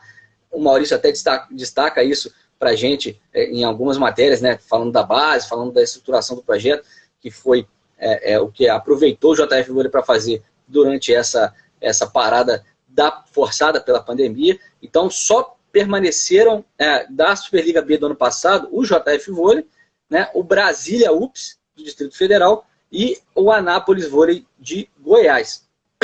Perdão. Os últimos participantes, os outros 5, vieram da Superliga C, que terminou no último mês de novembro e foi disputada no sistema de Grand Prix. Foram 5 grupos, né, espalhados pelo Brasil, e os vencedores de cada um desses grupos fizeram jus a uma vaga na Superliga B. Entram nessa disputa a Unimed Aéreo do Rio Grande do Norte, de Natal, o Vôlei Futuro de São Paulo, que reativou o projeto, né? O Vôlei Futuro já teve na Elite também, já teve na Superliga A, o Vôlei Futuro retorna nessa temporada, o Vila Nova de Goiás também, então teremos 2 representantes do estado de Goiás nessa Superliga B, e 2 novatos que nem ganhar a sua, seu grupo ganharam. O Ismael Araucária Werneck, ele foi o vice-campeão do Grupo do Sul, do Paraná, esse time, que a Araucária no Paraná, então, mas o campeão, né, desistiu, né, da disputa da Superliga B, disse que não teria condições, e o Araucária assume aí a vaga que era de Maringá. Maringá acabou desistindo dessa disputa. A mesma coisa acontece com o clube mais vizinho, né, aqui, o Niterói Vôlei Clube, que foi reativado também em 2020, foi o finalista junto com o Tijuca, mas o Tijuca venceu o grupo do Rio de Janeiro, mas acabou abrindo mão da vaga, e quem vai disputar a Superliga B é o Niterói Vôlei Clube, que é uma das viagens do JF Vôlei. JF Vôlei, como remanescente da edição passada, faz 3 jogos fora de casa e 4 na primeira fase em turno único, e aí naquele esquema que a gente está acostumado há 2 anos atrás. Classificação de primeiro ao 8º, e aí cruzamentos olímpicos. O primeiro pega o 8º, o segundo pega o 7º, o terceiro pega o 6º e o 4º pega o 5º, com vantagem para quem tiver melhor colocado na tabela de fazer 2 jogos da melhor de 3 em sequência dentro de casa. Ou seja, abre a melhor de 3 das quartas de final na casa de quem tiver pior campanha, e os 2 jogos, se necessário o terceiro, serão sequentes na casa de quem tiver melhor campanha. Isso acontece também nas semifinais, e a final, que está prevista para 1º de abril de 2021, será em jogo único na casa do melhor classificado. Os 2 finalistas sobem para a Superliga Nacional 2021-2022. E os piores classificados, eliminados nas quartas de final, caem para a Superliga C. Essa vai ser a Superliga B de 2021, já programada para início dia 23 de fevereiro. Tem jogo em Juiz de Fora, sem público ainda, porque toda a primeira fase, provavelmente todo o campeonato, será sem público por conta do coronavírus. Dia 23 contra o Vila Nova de Goiás, às 6 da tarde. Só lembrando, né, a gente já acompanha, mas é bom lembrar que na Superliga B anterior, o JF Vôlei estava começando, né, estava já na fase do mata-mata, quando o campeonato parou. Foi exatamente, né, haveria um jogo em Juiz de Fora no sábado, naquele fim de semana que logo depois, né, vamos dizer assim, estourou a informação, não sei como qualificar isso, mas haveria um jogo no sábado em Juiz de Fora, que era um jogo já valendo pelo mata-mata. Então a CBV acabou fazendo uma reunião depois, em função do isolamento que estava começando, a informação da pandemia, o campeonato não teve sequência, né, Wallace? E aí a decisão na época foi subir quem estava nas primeiras colocações, considerando fase de classificação. E aí, vai fazer culpa de quem? Culpa de ninguém, mas foi isso que aconteceu, né? E só para confirmar também, quando saiu a tabela da Superliga passada, o Juiz de Fora teve 4 jogos fora e 3 em casa, né? Pelo menos isso mudou agora. Exatamente. Essa é uma das grandes novidades para essa Superliga B. São 3 jogos fora de casa, só 4 dentro de casa, e 2 deles são numa sequência agora já no início, né? Estreia dia 23 em casa contra o Vila às 6 da tarde, lá no ginásio da Faculdade de Educação Física e de Esportes da UFJF, e já na primeira semana joga na quarta-feira contra o time de Natal, vai a Natal, e nem retorna para Juiz de Fora o JF Vôlei, já embarca de Natal direto para Brasília, para fazer o segundo jogo fora de casa contra o Brasília, e depois tem uma sequência de 4 semanas, né, não, de 3 semanas, com jogos somente aos finais de semana em Juiz de Fora, e na última rodada sai, mas não vai para longe, né? Vai pegar o Niterói aqui perto, né, do lado do Rio de Janeiro. Então a tabela até foi bem tranquila, saiu dentro do esperado, como disse a avaliação o Maurício Bara, mas a proposta da CBV, Ivan, chegou a ser que se fizesse a Superliga B em sistema de Grand Prix também, que é como vai ser a feminina. Reunia todas as equipes numa sede só, faziam 5 jogos, né, rodadas como é que fala? Em sequência, na verdade, né, jogos em sequência, em 5 dias, e terminados esses 5 dias, depois mais à frente, no mês seguinte, faziam mais 5 dias de competições em outra sede, e aí terminava a Superliga B, subia os primeiros 2 classificados e desciam os dois últimos. Mas o que foi levantado na reunião é que, como tem um protocolo a seguir sobre a Covid-19, cujos atletas vão ser testados de 15 em 15 dias, né? Já tem regulamento da CBV dizendo isso, e é bem clara na situação que teve na Série A, né, na Superliga A, já tem alguns jogos adiados, e está sofrendo com problemas pela Covid. Se 4 atletas simultaneamente testarem positivo em qualquer clube, ou 2 levantadores também testarem positivo simultaneamente, o time tem direito a adiar o jogo. Então, se fosse fazer esse esquema de Grand Prix, com 5 dias de jogos, se você perdesse 2 levantadores, você ia detonar a tabela inteira, porque você teria direito de adiar os jogos, os seus jogos para frente. E aí não adianta nada você fazer esse esquema de bolha e de sedes em Grand Prix se você não conseguir colocar o seu time em campo.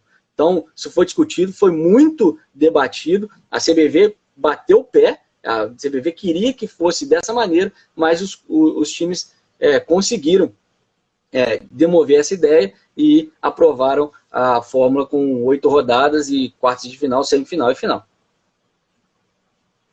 O Adilson está levantando aqui uma situação, um abraço para ele que está sempre acompanhando a gente, ele, o professor Alfredo, a turma do PAN, registrar com pesar hoje o falecimento do William, que é um panatleta lá de Taubaté, muito próximo aqui de Juiz de Fora, acabou falecendo.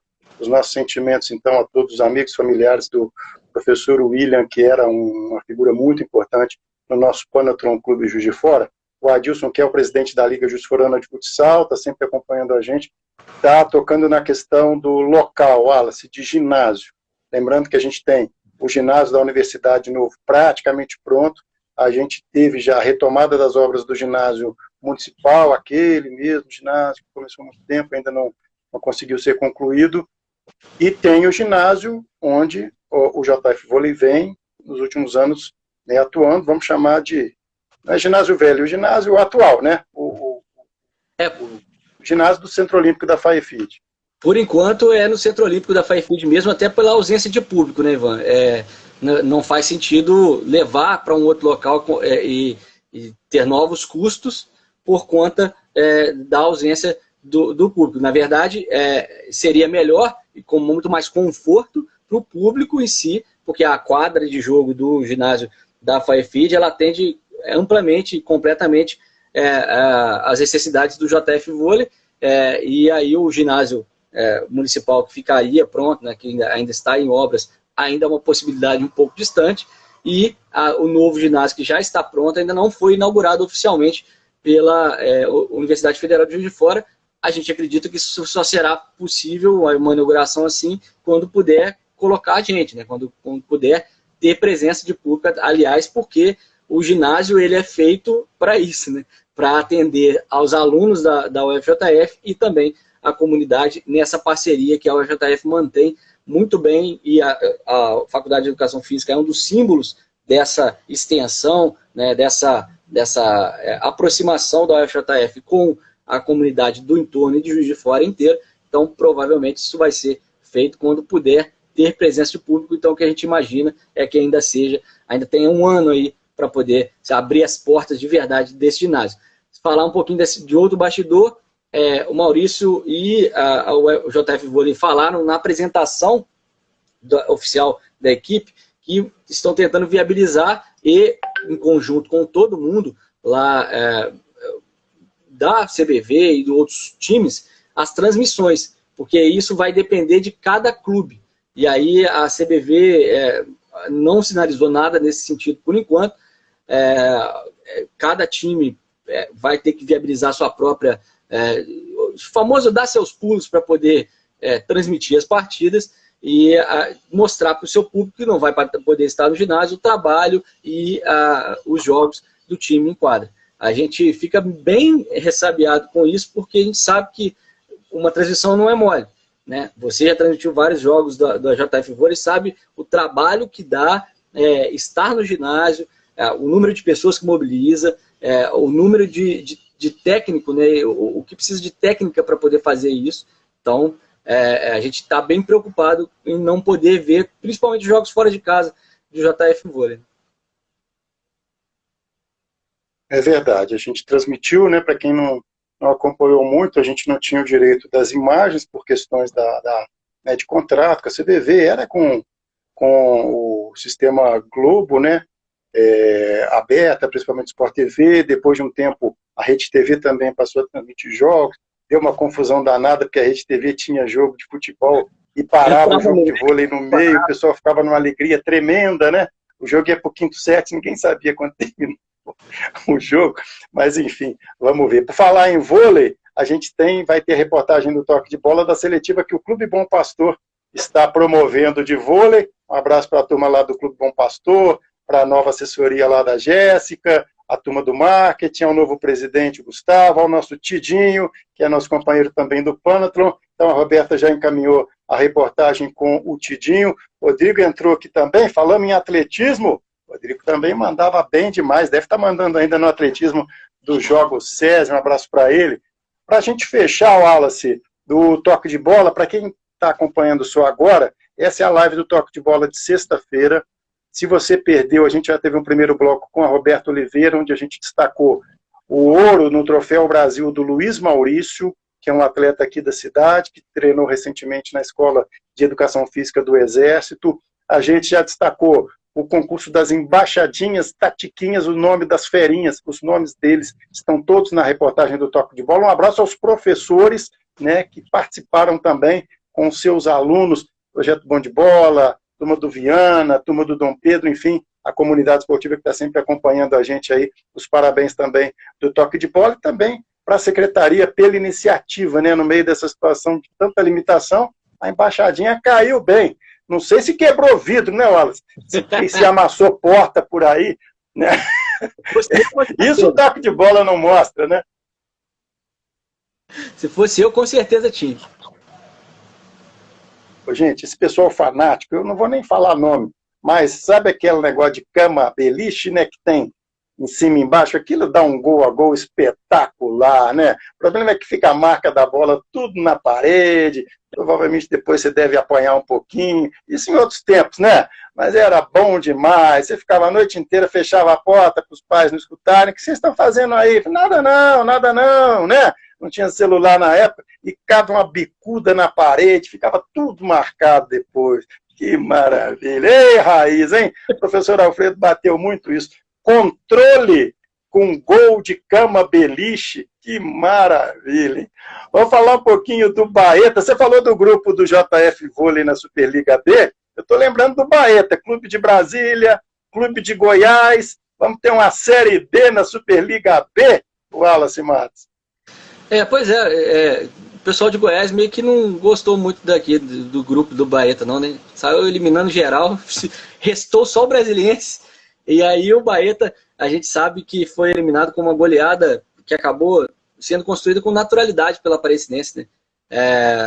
A gente acompanhou o jogo aqui, levou um gol logo aos 6 minutos, e eu tive a oportunidade de conversar com o Guiba agora, daqui a pouco a gente vai estar com essa matéria no ar, no portal Toque de Bola, provavelmente na rádio, porque é melhor você escutar da voz do Guiba a análise dele do que eu te contar com o meu texto limitado, então você escuta a voz do Guiba, mas ele contou um pouquinho pra gente aqui, ó, tem o áudio aqui, só colocar só sobre a análise desse último jogo, né, dessa última partida do Tupinambás na Série D.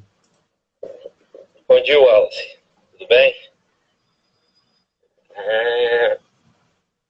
Ruim a nossa eliminação e da forma que foi, né, de um placar de 4-0, da forma que aconteceu. Lógico que teria que ter um vencedor, né? Nós esperávamos, trabalhamos para que fosse o Bahia, infelizmente não aconteceu. Essa classificação, e foi um jogo em que sofremos um gol muito rápido, aos 6 minutos, né, em que a bola estava com a gente, com o Bahia, a bola nos nossos pés, nós praticamente entregamos a bola, e no erro de marcação, eles conseguiram fazer 1-0. Depois tomamos um gol aos 31, novamente a bola nos nossos pés, nós entregamos novamente a bola, erramos, né, o passe, demoramos muito a recomposição, e sofremos o segundo gol.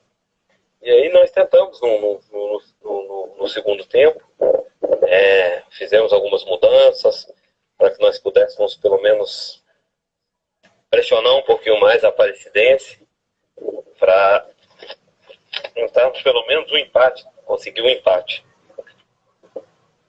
E aos 23 minutos, se eu não me engano, o Paulo Vitor foi expulso, em consequência de um segundo cartão amarelo. E aí as coisas se tornaram um pouco mais difíceis, aí tomamos mais 2 gols, que infelizmente culminou na nossa eliminação. Tá aí, então, o Guiba falando sobre essa eliminação e sobre como é que foi construído o resultado. Como disse o Guiba, as 2 primeiras bolas dos 2 primeiros gols estavam nos pés dos jogadores do Baeta. E aí, 2-0 virando no intervalo, é muito difícil de recuperar, né? É verdade. A gente viu, né, o jogo em Juiz de Fora, a equipe da Aparecidense foi, de uma maneira geral, né, melhor, né? Teve mais chance e tudo mais, mas o Tupinambás teve o mérito de conseguir, né, ou um pouco de sorte talvez, não sofreu mais gols e conseguiu o pênalti. Agora lá, né, como o próprio Guiba, né, essa matéria vai para a web rádio do Toque de Bola, mas o Wallace já adiantou um pouquinho, lá não teve praticamente jogo, né, Wallace? Em nenhum momento a gente via assim, que Tupinambás pudesse reagir, né? Não tem nenhum lance para a gente falar assim, quando estava 1-0, de repente teve um contra-ataque, que na bola não teve isso, né? Então a diferença foi muito grande. Aí é uma análise que demora, vamos dizer assim, né? No grupo do Panotron, por exemplo, a gente acaba comentando algumas coisas lá, e aí houve um comentário lá, poxa, mas o futebol da cidade, acho que foi até o Ramon, nosso amigo Ramon, colocou lá, né, dizendo que, o futebol da cidade está sempre assim, a gente perde para equipes que às vezes nem tem tanta estrutura. E aí eu lembrei lá no grupo lá que, olha, a gente fez, né, o pessoal acompanha muita gente lá também, na entrevista que a gente fez na live com o Zé Luiz, auxiliar técnico, ele comenta que, não é desculpa, mas o Tupinambás enfrentou, mesmo sendo uma Série D de brasileiro, ele enfrentou campeões estaduais, vice-campeões estaduais. Tudo bem, o cenário do futebol brasileiro, né, Wallace, não é um cenário, né, não tem nenhum estado que a gente possa, até São Paulo, que a gente dizia há uns 5, 10 anos, não, o interior de São Paulo é o cenário perfeito para o profissional de futebol, atleta, comissão técnica. Hoje nem tanto, né, não é mais tanto assim, tem dificuldade também. Mas a gente, né, eu procuro sempre, aqui no Toque de Bola, você também, a Roberta, considerar, né, falar assim, foi vexame?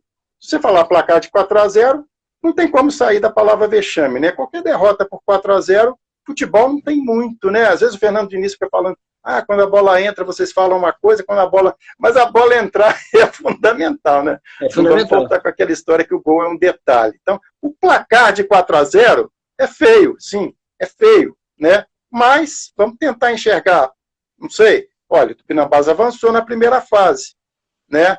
Contra campeões estaduais, né? A gente fez, e é legal que a gente tem aquela série dos raios-x de todos os adversários que estavam no grupo do Tupinambás e no grupo do Tupi no módulo 2 no Toque de Bola, a maioria foi a Roberta que fez, e a gente tem clubes que estão batalhando também para subir, né? Os clubes da Bahia, por exemplo, que a gente não conhece muito, conheceu agora, o Atlético lá de Bahia de Feira, né? o Alagoinhas, mas são clubes, por exemplo, que tem um gramado sintético, que tem um CT, né? A gente vai publicando as matérias, as postagens, e as pessoas até próximas comentam conosco, até quando não comentam na própria rede social, falam, Ivan, eu estou vendo lá o CT desse time que está no grupo do Baeta, é bonito, hein? É um estádio bonito. Então tem isso, né? Quer dizer, a gente fala Série D, é o comentário que até a gente foi ouvido pela tribuna numa reportagem que saiu hoje, né? Esticando um pouquinho aqui antes de voltar para o Alas, quando a gente comenta, eles perguntam sobre a falta de sequência da temporada do futebol local, e a gente agradece porque o Toque de Bola também foi ouvido. Então, por exemplo, o cara fala Série D, moleza, né? Série D é moleza. Calma, por exemplo, o Tupi não foi para o módulo 2, teoricamente o Tupi não tem mais tradição do que todo mundo que subiu, mas se não tiver futebol, gente, não tem tradição, isso aí não é só no Tupi, né? Vamos citar o exemplo perto que é do Botafogo. Tem uma tradição violenta, o clube que mais deu jogador para a seleção, mas hoje o time está muito mal e é a lanterna do Campeonato Brasileiro, né? Então, acho que é uma discussão um pouco maior, né? Você pode chamar, assim, já é opinião, vou pedir a opinião do Wallace também, que acompanhou mais o time do que eu. Eu acho assim, 4-0 é vexame. Como foi o 7-1 do Brasil, vai ser eternamente um vexame. Mas é um vexame de um jogo, né? Eu não diria que a participação, longe de dizer que a participação do Tupinambás na Série D foi um vexame, mesmo porque a derrota vexatória foi essa. Infelizmente, foi o jogo eliminatório. O Wallace pode ficar à vontade aí também para concordar, para discordar, para dar mais algum pitaco aí, Wallace. Eu acho que a derrota em si, esses 4-0, eles demonstram como a Aparecidense estava na frente do Tupinambás mesmo nesse mata-mata. Por quê? A Aparecidense dominou a partir do momento que fez o gol aqui em Juiz de Fora, teve chance de ampliar, como você mesmo disse, e poderia ter saído daqui com um placar muito mais tranquilo. E logo de cara lá fez um gol e deu esse domínio amplo e aí converteu em gol as chances que teve e que não fez aqui em Juiz de Fora, por exemplo. Pelo lado do Bahia em si, o próprio Guiba analisava o primeiro jogo assim, dizendo que o Bahia dominou o jogo, não conseguiu fazer os gols, teve 2 chances cara a cara, a gente lembra disso no primeiro jogo aqui, ainda no primeiro tempo, foi 0-0 para o intervalo. Logo depois do intervalo tomou o gol e a Aparecidense teve, isso é a análise do Guiba, teve chance de matar o confronto, não matou, e segundo o Guiba, o Tupinambás sobrevive no confronto por conta daquele pênalti no final do jogo e empata em 1-1. No jogo de lá, o Baeta foi conservador no início, mas na primeira articulação de ataque, que foi aos 6 minutos, leva o contra-ataque e leva o gol. E aí, a partir daí, tem que abrir mão de como vinha jogando nos jogos fora de casa. O desempenho do Baeta era muito melhor fora de casa. Do Gama, líder do grupo, com um golaço, 3-1, dominando o jogo, fazendo a que queria fazer. Lá em Alagoinhas, na Bahia, no último rodada, no jogo que classificou o Baeta, também esperou o Atlético de Alagoinhas, quando teve a chance, fez o gol com o Fabinho. Então, o Baeta leva dessa Série D a experiência de ter, em sua primeira competição nacional, avançado no grupo, e também leva a lição de que, em uma competição nacional, jogando contra campeões estaduais, não basta só ficar no que leva ele à segunda fase. Acredito que podiam ter algumas contratações pontuais, alguma coisa sido feita entre a primeira e a segunda fase. A diretoria optou por dar moral para o próprio grupo, o grupo que conseguiu a classificação. E aí apostou numa equipe que na primeira fase começou muito bem, teve uma oscilação para baixo, e aí na reta final chegou a embalar. Mas é algo a ser estudado. Se nessa reta final, mesmo com a embalada que o Bahia deu, pudesse reforçar um pouco mais a equipe, já prevendo a segunda e a terceira fase, e uma possível disputa de acesso, aí acredito que poderia ter sido feito mais bonito, né, nessas 16 avos de final, né, que agora que é as oitavas, e para a sequência da competição. Mas são lições. O próprio Guiba analisou isso, você vai ter tudo isso na Rádio Toque de Bola daqui a pouquinho no ar. Então, só para a gente fechar, agora fechar de vez, que a gente, se deixar, a gente vai falando, mas eu acho que está com muita informação, está interessante, e a gente vai salvar o vídeo. Só confirmando o cenário, né, do futebol, dos clubes profissionais de futebol. Tupi e Tupinambás disputam o módulo 2, né, do Campeonato Mineiro. Não temos mais representantes depois de muitos anos na primeira divisão. Esse ano já não tivemos o Tupi, o Tupinambás infelizmente foi rebaixado. E em relação ao futebol nacional, a gente também não tem nem Tupi nem Tupinambás ano que vem na Série D, em qualquer série, né, Wallace? Exatamente. Depois de 15 anos, né, Ivan? O Tupi veio participando aí de todos os campeonatos nacionais até 15 anos atrás. Esse ano, o representante nacional de Juiz de Fora foi o Baeta, na Série D, e como não conseguiu o acesso, porque a única chance de ter um calendário nacional no ano que vem do Baeta era conseguir o acesso para a Série C, então ano que vem não tem competição nacional representante de Juiz de Fora no futebol nacional, nem nas séries A, B, C ou D. Quem sabe da Série E aí, mas não está para sair do papel agora, não. Pois é, vamos voltar e até o pessoal da tribuna, quando perguntou, e a gente estava até comentando aqui, falou assim, O Tupi deve subir, né? Tem time bom lá no módulo 2, mas, pô, Tupi, né? Se não trabalhar, meu filho. Se fosse assim, todo mundo que subia voltava no ano seguinte, né? Infelizmente não é tão simples assim, né? Vê o Cruzeiro tá cavando, uma hora ganha a torcida, vai, Filipão vai virar busto, vai, empata. Aí, é luta, gente, é luta, sim. Chamar o Cruzeiro para poder conseguir o acesso aí, e tem que combinar com os russos, né, Ivan? O problema não é nem só o Cruzeiro arrancar, é que tem que combinar com os russos, que o pessoal lá de cima tem que perder também. Que situação, né? E o América com esse, né, que sempre foi um clube organizado, né? Claro que também teve os seus perrengues. Vamos lembrar que o Tupi já ganhou do América em Taça Minas, o Tupi já teve posição melhor que a do América no futebol mineiro. Futebol é assim mesmo, gente. O cara vê hoje, por exemplo, o cenário e fala, até esse clube, vai que esse clube consegue melhorar, né?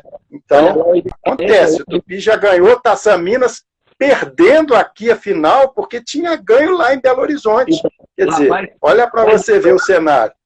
Rapaz, olha lá, o Independência lá, esse colosso que é hoje, 2 andares de arquibancada, tem até ponto cego na arquibancada de Independência, e não lembra que era um estádiozinho cavado no arranco, que da rua Ismênia dava para poder tampar a pedra na torcida visitante, que estava lá comemorando a vitória, com gol de Alain, e o seu Fabrício Soares, que depois veio jogar no Tupi, tinha dado uma gravata dele, não foi expulso, porque a arbitragem de Mineira queria tirar o título do Tupi de qualquer jeito, e depois veio conquistar o título aqui, perdendo por 2-1, com o 1 do Tupi sendo marcado pelo Léo Salino, que me bate toda vez que eu não citar o gol e o título, não falar que foi dele o gol do título.